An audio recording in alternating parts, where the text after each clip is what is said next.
WWE Roadblock End of the Line is in the books, and now it is time for us to do our review of Roadblock End of the Line. The Raw exclusive pay-per-view featured 6 main card matches, 1 kickoff match that we did predict, but not going to get into because it's a kickoff match. They suck. They don't mean anything, and this one sucked anyway. It was Big Cass versus Rusev. I guess we will get into it. Rusev won by countout. Yeah. Big whoop. No one cares. So we're going to move on.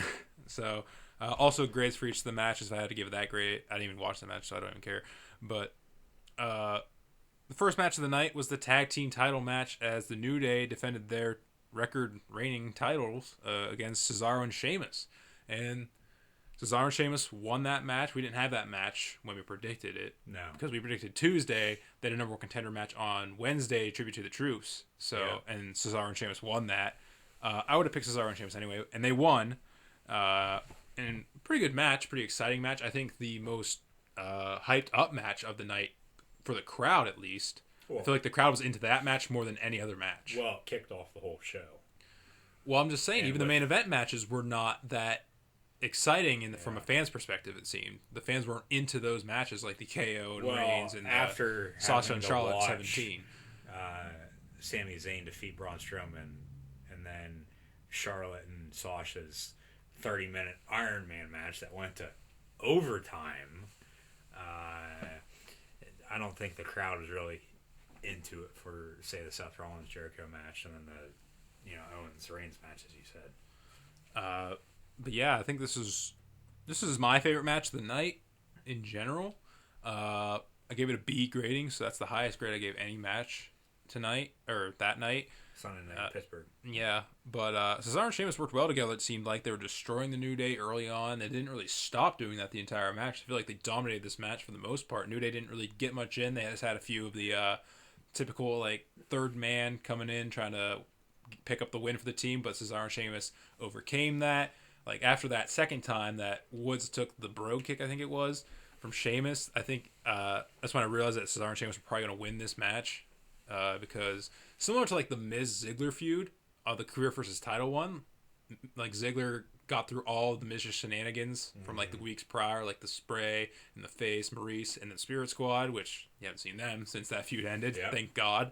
But nevertheless, I like the ending. The fake tag by Cesaro, pulling his hand back from Sheamus, kind of tricking the New Day, kind of taking a page out of their own book almost. I think that was pretty nice, and also a nice finish to the storyline, kind of starting all the way back from their Best of 7 series. After that ended in a draw, Mick Foley put them together as a tag team, thinking that they could do big things, and here they are, tag champions. And they gave them like these weird, they gave them like the opposite versions of the SmackDown ones with the red strap and the silver tag titles now instead of the black and the copper, whatever. So well, it's a new day in the WWE, no pun intended. It's a new era, and now was the right time to change the belts. So they did. I actually like them. I mean, they're all right, but it's not very original. It's exactly the same thing as the SmackDown one's, just red strap. Well, and now 2 of your titles. Red and SmackDown. Well, I get why. I just don't I don't like it. Like it should have been. I don't understand the deal with the colored straps. I don't think the straps should be colored. I think something in the design or something should be like rather than having silver. What are they, like Roman guys fighting? Yeah, like Trojan helmets or whatever. But like I think that like that the actual like title thing, the design of the title itself, not the strap. The design of the should have the red in it somehow. Like for example, like the Universal Championship, like the underline under the W, maybe that should just be red, and that's kind of like the signal. And then the WWE Championship has like a blue one since it's on SmackDown, maybe. Just something like just that. If you want to put blue and red on stuff, just kind of put it in the design of the title, and not make it the entire color of the title. Basically, it's weird. And for the tag team title belts, they don't have nameplates to put the tag team's name or on the side. Their logos. Yeah, like the logos, like on the main title ones, like for Kevin Owens and AJ Styles. Yeah, but I really don't like the whole let's make them red because the Universal title is like red strap. It's weird. Now you have 2 titles that look almost the same, just they're different design. And then you also have the Women's Championship for both. Now I like that one for both Raw and SmackDown. That's kind of the thing I'm thinking of for like if you want to add red and blue. something like that. Yeah. Like, not the whole thing's blue or red, just like the background or something. But if you remember going back to WrestleMania when they introduced the new belt up until the brand split, it looked identical to the WWE World Championship. Exactly. That's the only problem. You know, that's what I'm saying. Like, they all had the same design. Yeah. Now the colors are different. I mean, the SmackDown, you got the white belt with a strap to it. You get red for Raw, and then basically a plain black one with some blue mixed in it for the most of the blue on the SmackDown one is AJ Styles' logo. Yes, and the SmackDown one was the main WWE Championship for the longest time. Yeah, until they just introduced the Universal Championship. So, it's nice to see, you know, a change. You know, now the New Day, they obviously knew about it, that if they would lose, or they were told they were going to lose, and then like, well, they're getting new tag team title belts too. But as I said, it's nice. It's new. It changes up stuff, and then it gives WWE something else to sell to make money off of. I suppose. And that's what they're good at doing. By the way, you can buy our merch. Here are our t-shirts and our hats. Get a hold of us. Yeah.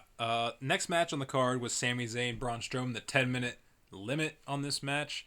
Sami Zayn wins because he lasts the 10 minutes. I don't have much to say about this match. It was a very simple match. You're not going to get much out of Braun Strowman. You're not going to get a clinic out of him. Let's put it that way. No, and he better step it up because as of right now, I had said last week, possible feud with Roman Reigns coming up. Now, it's getting even likelier, I guess you could say. But now it's going to be possibly for the Universal Championship, not the United States Championship. So who knows what they're going to do with that? We'll have to see. But if Reigns beats Owens at Royal Rumble for the Universal title, there's a possibility Strowman's going to win the Rumble match, and then that leads to that. But we'll have to see. Yeah. I really didn't care for this match. I thought this match was good. Continued the storytelling with Mick Foley and Sami Zayn really well. Him coming out the towel, Sami Zayn throwing it into the crowd because he doesn't want to throw in the towel at all, even though he threw the towel into the crowd, but not for the match. But I like the storytelling. Sami Zayn's such a great seller, I think, as well. Sure. One of the best. He's one of my favorites because of it. I mean, if you can sell well, that you're going to do well. Like, because selling is just an integral part of wrestling.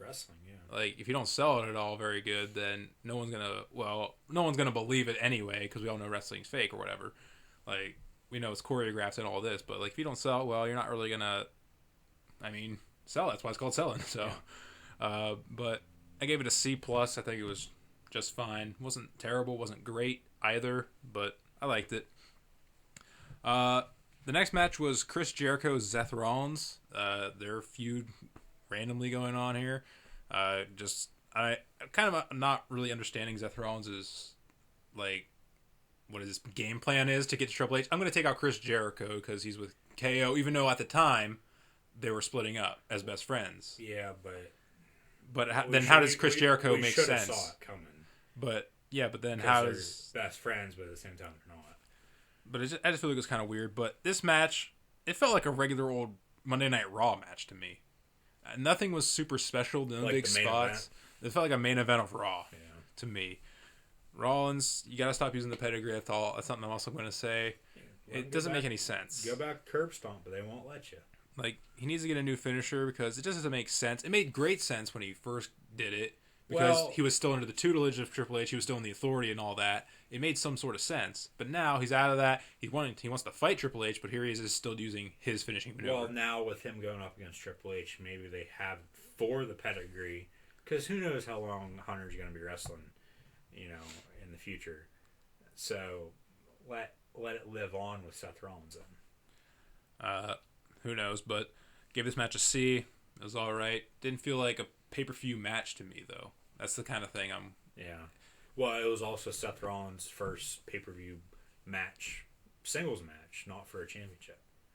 Yes. He had 17 straight pay-per-view matches that were for a championship, and this was the first one that wasn't. Yeah, so that's a great stat right there. The next match was the worst match. It was the cruiserweight match. That's triple what I said threat. last week. I didn't care to pick it. Kendrick, Swan, Perkins, triple threat. Rich Swann won predictably. This was the piss break match. It was in the piss break spot of the card, and it was the piss break match. Mm-hmm. Just another reason that people keep saying that WWE is ruining the cruiserweights. What did I say last week? Which I could do a whole video on itself about.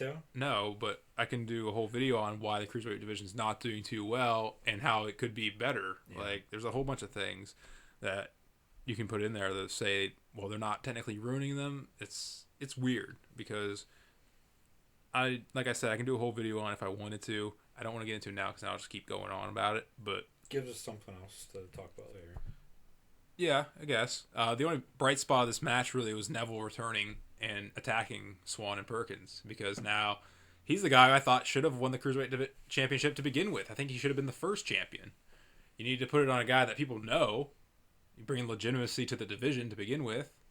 Well, because one of the problems with the Cruiserweight division is that no one knows who these guys are. Well, outside of hardcore fans. Yeah, but that's the thing with Brian Kendrick. People know who he is because he's been there before, but no one knows who Rich Swann is or T.J. Perkins. Now you have Cedric Alexander. Swann's also, both him and Alexander are both good indie guys, as you said, hardcore fans.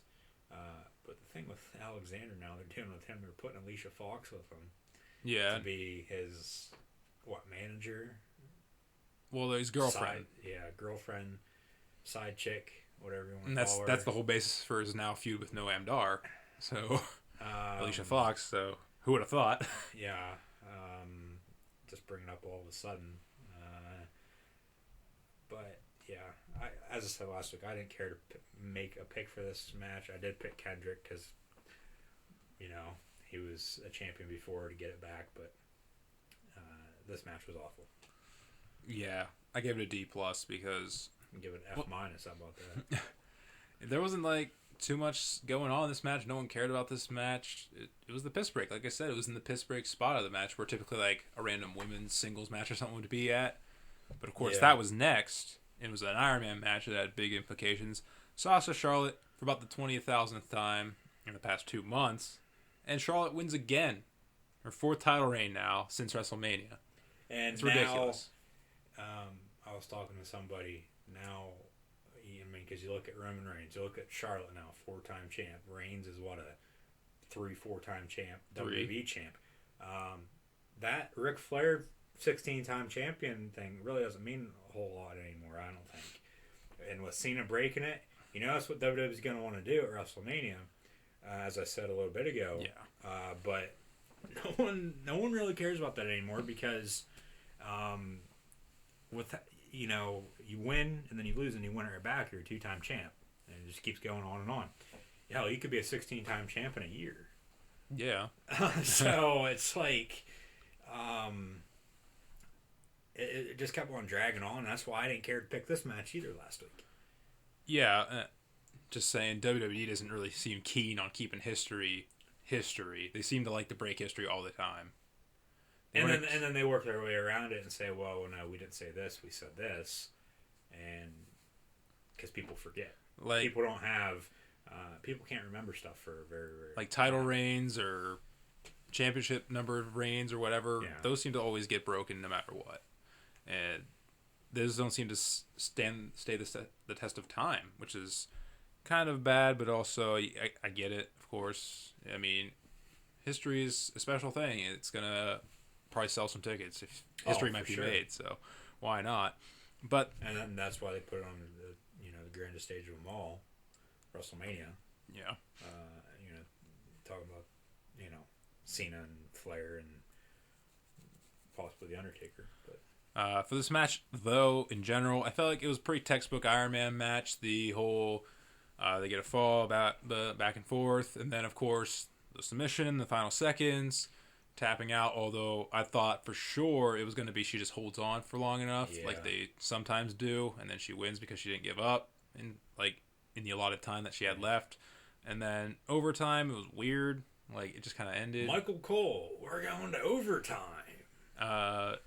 But It's like the thing I realized when I watched this, I brought this up. I'm like, why wasn't this just a best of 7 series between these two? Well, because they just had a best of 7 series with Sheamus and Cesaro. Yeah, why wasn't this one the best of 7? Speaking of history, it just happened. They don't want to do it again.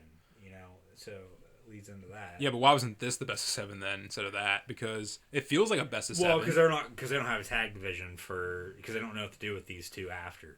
Because they don't have a tag division for, the women. Because say it did go to 7, someone won. Oh, then it'd just be over. Exactly. That's what they just did. But then WWE wants to. They just had like 7 matches. Now it's over. I know that, but WWE wants to keep it going, and that's why they made Sheamus and Cesaro a tag team then. And now, hell, they're tag team champions. But this one would have made more sense. Because they got to keep going with stuff. They got to, it's every single week. You got to keep building it. But this would have been made so much sense. They already had 7 matches. This was the end of the line. This probably was the 7th match. I'll probably come out and say that in a couple weeks. But the best of 7 match is best of 7 series between Sasha and Charlotte, and we'll be like, what? Because they got to keep putting these two in matches that women aren't typically in for some reason, and it just keeps going each week. It seems like Falls Count Anywhere, Iron Man, Hell in a Cell. Like, what's next? They're gonna have a 2-man Royal Rumble match between the two of them. They're gonna have a Japanese death match. The first one to throw the other one over the top rope wins. Oh man, something. And then they're bringing back Elimination Chamber, but that's for SmackDown. But who knows? People talking trades, maybe they just send them over to SmackDown for the pay-per-view, have an Elimination Chamber match between the two of them, and because that gets the SmackDown women involved, coming out of those pods in the corner, but we'll have to see. But you also have Bayley. Yeah, can't forget about Bayley. She's getting on the storyline now, as you said. So, yeah, but. Give this match a B-. The minus is mostly because of the result. Once again, Charlotte winning, it's stupid. Fuck Raw's women's division. It's terrible right now, pretty much. Just 2 people in the main event the whole time. Yeah. SmackDown's, it's getting better with Bliss being... They are having a better storyline. With Bliss being the champion now. They're having a better storyline. You have La Luchador last night, a.k.a. Becky Lynch. I knew it was Becky. You could hear her talking. And she has an Irish accent. You could clearly tell it was her. As you said, SmackDown has a better storyline for the women.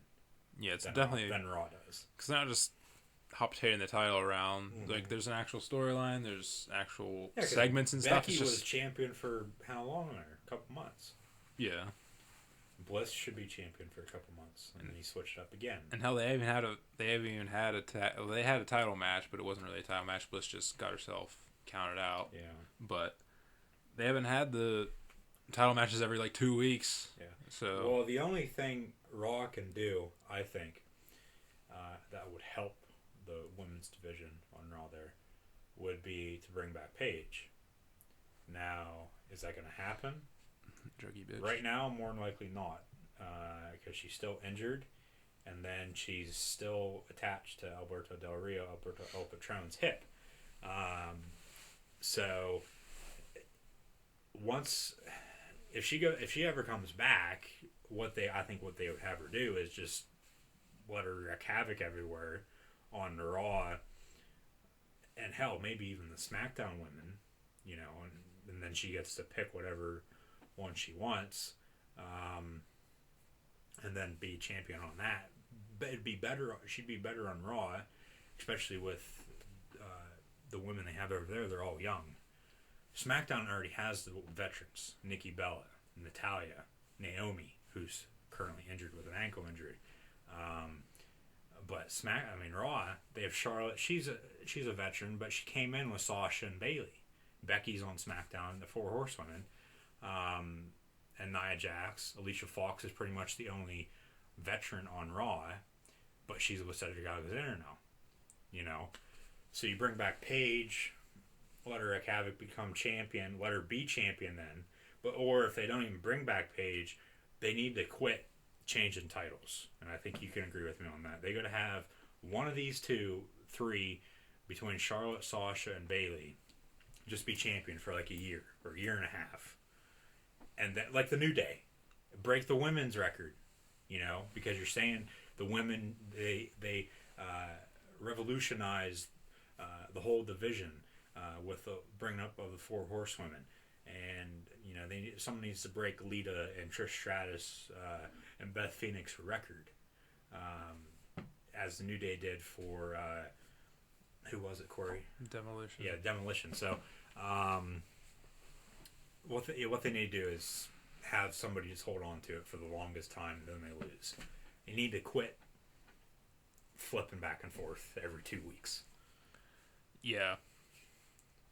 Move on to the main event now, which was Roman versus Kevin Owens for the Universal Championship. KO wins. There wasn't much in this match itself, I don't think. Yeah, there was a table spot, but they botched it the first time, didn't break the frog splash. Got it the second time, but that was the only big spot in the match, really. A frog splash through a table, which Roman kicks out of, gets in for the 10 count, kicks out of another one, which that's a whole other thing. But the finish is the thing that's really noteworthy and the thing that you need to talk about for this match, for the most part.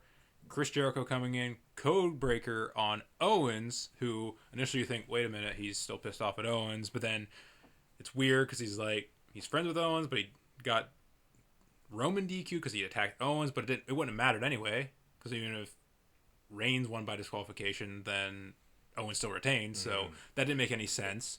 It's really confusing when you think about it for a minute, but it would have made you want to watch Raw, just kind of for an explanation almost, because kind of just like get some closure on it, try to figure out why or whatever.